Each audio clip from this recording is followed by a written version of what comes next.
नमस्कार. प्रथम सगळ्यांना माझे अधिकारी वर्ग, माझे वसंतराव नाईक यांच्यामध्ये मी उभी आहे. यांच्या सुरुवातीला मी धन्यवाद करतो. धन्यवाद यांचं श्रेय, सगळं श्रेय प्रथम माझ्या सिनियर सीमाबाई गुगुल यांना त्यांना म्हणजे शेतकरी आणि मी शेतकरी आहे. मी माझे काहीतरी कर्तव्य करत आहे. माझी कामगिरी बी काय, मी शेती करते त्यांना माहीत आहे.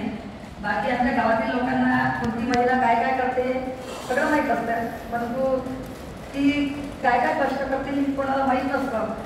परंतु त्यांनी आपले गट बघितले, मी कोणते कार्य करते ते त्यांना सगळं माहीत आहे. त्यांनी माझं नाव सुचवलं. त्याच्याबद्दल माझ्या या हॉलमध्ये सगळ्या शेतकरी बंधूंचं, आमच्या अधिकारी वर्गाचं खूप खूप धन्यवाद. आणि माझं जे सुरुवात करते का मला जास्त बोलायचं नाही. माझं मी सुरुवातीला सांगितलं मी एक कष्टकरी आहे.